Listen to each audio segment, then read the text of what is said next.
गोवा में आप देख रहे हैं कि ख्रिस्ती समाज बहुत बड़ी संख्या में है, और हम ये भी देखते हैं कि जब इलेक्शन आता है, चुनाव आते हैं, तो चर्च की जो संस्था है वो सिर्फ चुनाव के वक्त ही नहीं लेकिन अन्य समय पर भी सोशल इश्यूज पर एक अपना स्टैंड लेती है, चुनाव के वक्त भी स्टैंड लेती है। आपको क्या ये सही लगता है, गलत लगता है? आपका क्या? नहीं, वो उन संगठन का काम है, उनको जो उनका ध्येय है वो अनुसार वो स्टैंड लेते हैं, उसमें हमको हमारा कोई कमेंट नहीं होगा। दूसरी बात यह है कि कुछ लोग कहते हैं कि हिंदू जन जागृति समिति जैसे जो संगठन है वो भी सोशली उतने ही अगर एक्टिव और कॉन्शियस रहे और लोगों के जो इश्यूज है, जो स्ट्रिक्टली रिलीजियस इश्यूज नहीं होंगे लेकिन जनता की समस्या के इश्यूज होंगे, उन इश्यूज पर भी अगर ज्यादा ध्यान देंगे तो समाज की भलाई के लिए अच्छा होगा। आपने बहुत अच्छा प्रश्न पूछा, क्योंकि जिन लोगों ने आपको ये बताया और कहा है, तो मैं उनके अज्ञान के बारे में थोड़ा सा मतलब थोड़ा सा दुखी होता हूँ, क्योंकि किसी संगठन के बारे में पूरा अध्ययन करने का भी उनका तैयारी नहीं है। हमने काफ़ी मुहिम लिया है जो सामाजिक स्तर पे होते हैं, जैसे अश्लीलता है, अश्लीलता के विरुद्ध हमने गोवा में बहुत बड़े आंदोलन किए हैं। दूसरे गोवा के पहले बताऊंगा कि नरकासुर प्रतिमा है, ओल्ड मैन है, इसमें जो कुछ गैर प्रकार होते हैं उसको हमने ये किया है। ये कहीं ना कहीं रिलीजन या धर्म से जुड़े हुए मुद्दे हैं। आपने ऐसे मुद्दे कभी उठाने का सोचा है जो धर्म से जुड़े नहीं होंगे, अश्लीलता समाज से जुड़े होंगे? हाँ, तो अश्लीलता क्या समाज को हानिकारक नहीं है? अगर ओल्ड मैन के नाम पर आप किसी से जबरदस्ती पैसे ऐंठ रहे हो, गुनहगारी कर रहे हो, तो ये क्या सामाजिक प्रश्न नहीं है? जुड़ा किसी से भी हो, प्रश्न किसी से भी जुड़ सकता है। मगर हम जो कर रहे हैं कि जो गुंडा प्रवृत्ति निर्माण करने वाली जो बुरी प्रथाएं है, तो उसको हमने रोकने का प्रयास किया है। समाज में हम वही का वाटप करते हैं, आरोग्य शिविर लेते हैं। हमने एनसीईआरटी में जो विकृत इतिहास दिया है, भगत सिंह को जो जैसे दहशतवादी घोषित कर दिया है, उसके बारे में आंदोलन चलाया है। जल प्रदूषण की बात है, गोवा में जब प्लास्टर ऑफ पेरिस की मूर्ति का अभियान नहीं आया तो हमने उसके लिए प्रमोट किया था कि शाड़ू की माटी की मूर्ति बना के हम प्रदूषण को रोक सकते हैं। खड़कवासला का इतना बड़ा जलाशय है जिसमें रंगपंचमी के बाद आके लोग नहा के उसको प्रदूषित करते थे, तो हमने उसके लिए अभियान किए हैं। तो ऐसे कितने उदाहरण हम दे सकते हैं। दूसरी बात जो आपने अपने भाषण में कहा था पहले दिन कि नरेंद्र दाभोलकर जैसे एक चले गए, लेकिन हमारे और भी ऐसे लोग हैं जिनसे हमें जूझना है और इन लोगों को हटाकर हमें आगे बढ़ना है। क्या आप इन लोगों को, जिन्हें हम एक्टिविस्ट कहते हैं या ये कॉज लेके वो अपनी धारणा से झगड़ते हैं, आप उन्हें दुश्मन मानते हैं? आप उनने जो शब्द प्रयोग किया कि उनको हटाकर हमें आगे जाना है, उसके बारे में पहले मैं थोड़ा सा चाहूँगा कि वो शब्द सुधारना चाहिए। कि वो अपनी निष्ठा जिन विचारों पर रखते हैं उसके लिए लड़ रहे हैं, और हम जिस विचारों पर निष्ठा रखते हैं हम लड़ रहे हैं, और ये वैचारिक लड़ाई है, युगों युगों से चल रही है और चलने वाली है। क्या आप उन्हें दुश्मन मानते हैं? दुश्मन मानने का क्या सवाल होता है? वैचारिक लड़ाई में कौन दुश्मन होता है? हमारे यहाँ तो प्रभु श्री राम ने जब जाके लंका में रावण को मारा और जब विभीषण ने मना किया था कि मैं इसको अग्नि नहीं दूंगा, तो राम ने बताया था कि भाई दुश्मनी तो ऐसी रहती ही नहीं है। वो तो प्रत्यक्ष सीता माता का हरण करने के बाद के प्रसंग का है। तभी उन्होंने समझाया था कि हमारी किसी से दुश्मनी रहती है, ये विचारों की लड़ाई है। तो विचारों की लड़ाई हमने विचारों से ही लड़ी है और हमने बहुत वैचारिक लड़ाई से हम जीत गए थे। वो जो अंधश्रद्धा निर्मूलन का कानून था उसमें से जो सब क्लॉज निकाल लिए, तो वैचारिक लड़ाई से पहले ही निकल चुके थे, हम तो पहले ही विजयी हो गए थे। दूसरी बात यह है कि ये जो बहुत बड़ा सस्पेंस बनता जा रहा है कि प्रमोद मुतालिक आएंगे या नहीं आएंगे, क्या आप कंफर्टेबल है प्रमोद मुतालिक जैसे व्यक्ति से? उसमें अनकंफर्टेबल होने की कोई बात नहीं है, क्योंकि हमें ऐसा कुछ नहीं लगता है कि उन्होंने कुछ घटना विरोधी, कानून विरोधी किया है। और आना न आना तो वो उनकी वैयक्तिक कुछ अड़चनें हो सकती है, किसी कारणवश वो आ सकते हैं, नहीं आ सकते, तो उनके कुछ हो सकते हैं कारण। और कंफर्टेबल अनकंफर्टेबल की बात नहीं, वो हिंदुत्व के लिए कार्य कर रहे हैं, उनकी निष्ठा है, उन्होंने भारतीय संस्कृति अपनी मुहिम चलाई थी, हाँ, औरतों पर हाथ उठाए थे, क्या ये सब उनके जो एक्शंस थे उससे आप कंफर्टेबल है? औरतों की ऊपर हाथ उठाना, ये उठाना, ऐसा तो उन्होंने खुद ने कुछ नहीं किया था, उनके किसी कार्यकर्ता की वजह से हो गया था। उनके खुद के संगठन ने किया था, जहां से वो उभर के आए एज प्रमोद मुतालिक। सो आपको वो गलत नहीं लगता? मैं इतना ही प्रतिक्रिया बताऊंगा, मुझे आपको गलत लगता है, हमारा दुख हम पराए हैं। उन जो लड़की को मारा था वो लड़की के माँ बाप ने आके मुतालिक जी को बताया था कि हम घर में माँ बाप है और बच्चों को हम घर में ही संस्कार देते हैं। आपने हमारा माँ बाप का कर्तव्य बाहर पूरा किया तो बाकी जो लोग आक्षेप ले रहे हैं वो राजकारण कर रहे हैं, मगर मेरे लिए आप दूसरे माँ बाप बन गए उसके और उन्होंने उनको नमस्कार किया है।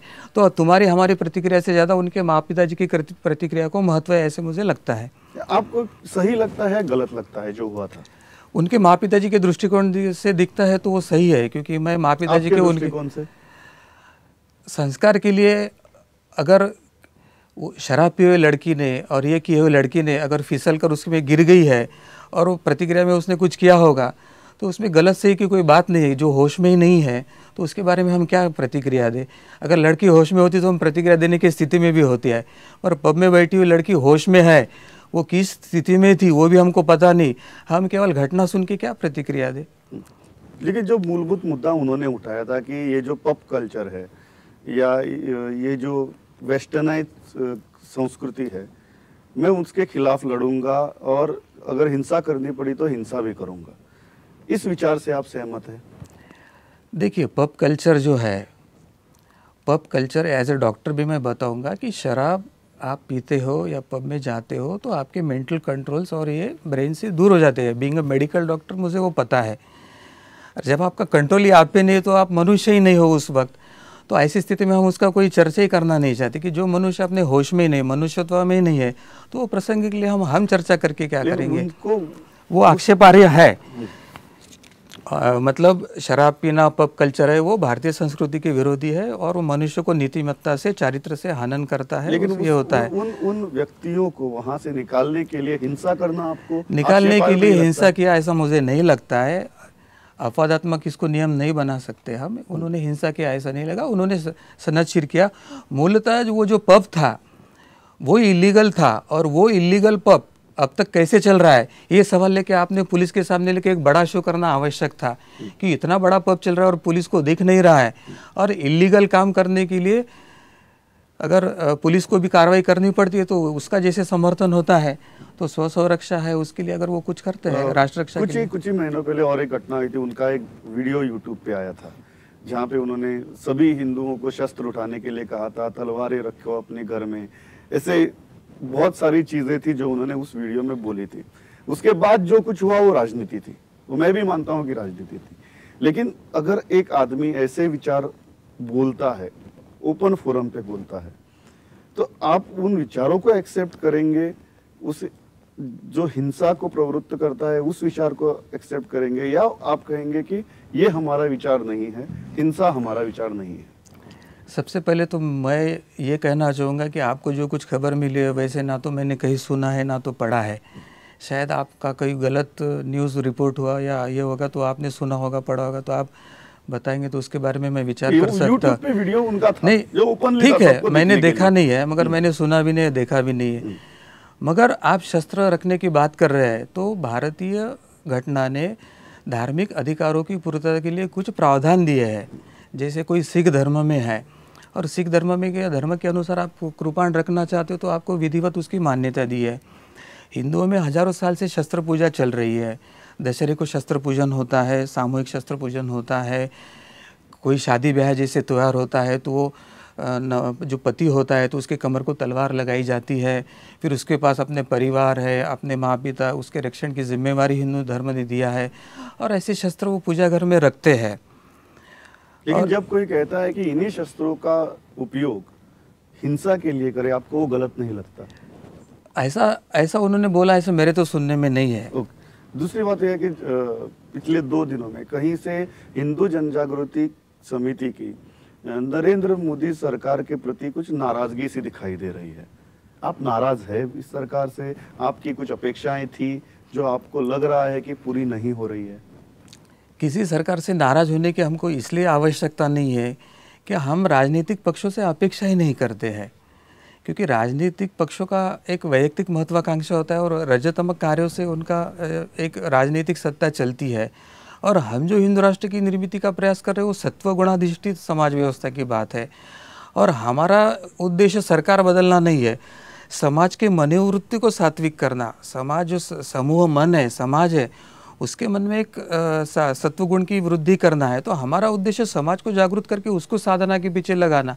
और जब बहुसंख्यक समाज साधना करने लगेगा तो अपने आप उसमें से अच्छे आगे राज्य करता है कि हिंदू राष्ट्र की स्थापना होगी, ऐसी हमारी अपेक्षा है। आप कह रहे हैं कि आपने इस सरकार से वैसी कुछ अपेक्षाएं ही नहीं रखी थी।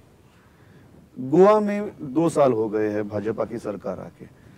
आप पिछले 2 सालों का अगर लेखा जोखा लेंगे तो आपको क्या लगता है, आप कैसे देखते हैं 2 साल के इस कार्यकाल को?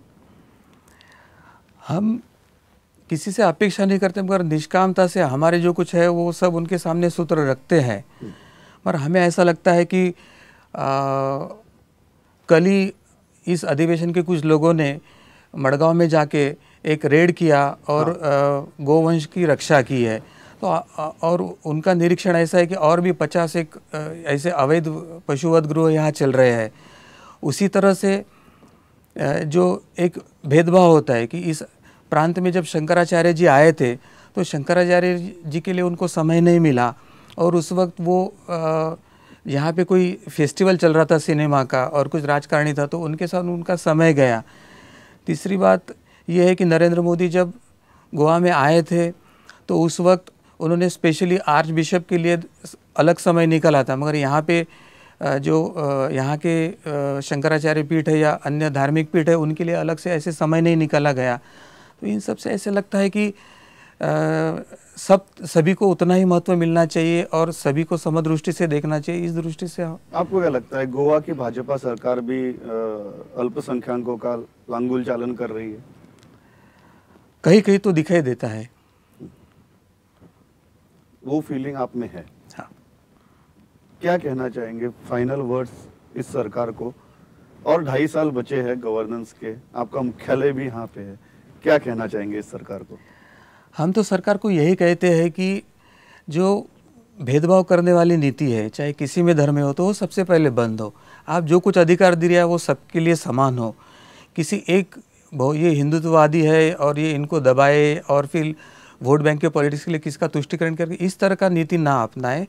और जो मूलभूत अधिकार है, जो हिंदुओं को गत 60 साल में जिसका हनन हुआ है, धर्म शिक्षा का अधिकार नाकारा गया, अनेक इसमें मैंने पहले कुछ उदाहरण बताए कि जहाँ भेदभाव किया गया है, तो वो सब जो गलतियाँ है वो सुधारी जाए और एक विश्वास ऐसे निर्माण हो कि यहाँ पे सब सुखी समाधानी और आनंद से रह सके, ऐसी स्थिति को निर्माण करें। पता है अधिवेशन था, आप बहुत बिजी थे, फिर भी आपने समय निकाल कर ये इंटरव्यू दिया। Chaudhary ji, thanks a lot, it was pleasure talking. आपका भी धन्यवाद करता हूँ, आप सभी का भी धन्यवाद करता हूँ। Thank you. नमस्कार।